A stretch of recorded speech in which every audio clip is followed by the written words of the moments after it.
काहींना प्रश्न पडलेला असतो, खरोखरच देव आहे का? होय, खरोखरच देव आहे, पण तुम्हाला तो दिसणार नाही कधी. पण देव 100% आहे.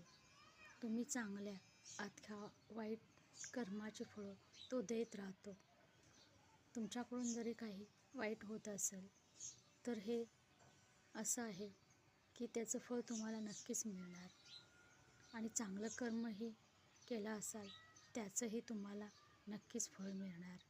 पण काही कालावधी लागतो त्याच्यासाठी. असं नाही की झटकीपट निर्णय होऊन जातो. नाही, काही कालावधीसाठी तुम्हाला थांबावं लागेल.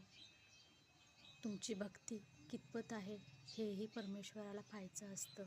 तुमची कर्मेही पाहायची असतात. त्या तुलनेतच तुम्हाला तुमचं कर्म द्यायचं असतं. चुकूनही कुणाच्या वाईट गोष्टीवरती किंवा वाईट सवयीवरती अवलंबून न राहता आपण आपलं आयुष्य कसं जगायचं, की चांगल्या गुणांना प्राधान्य द्यायचं की वाईट गुणांना, हे ज्याने त्याने ठरवायचं असतं.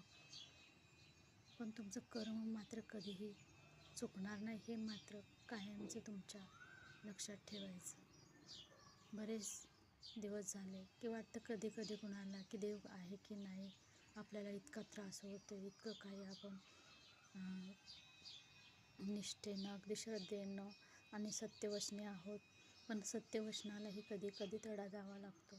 कारण देवालाही वाटतं की खरोखर हा भक्त आपला भक्ती करतोय की आपल्याला मध्ये सोडून देतोय काही दुःखामुळं. नाही, तसं नाही करायचं.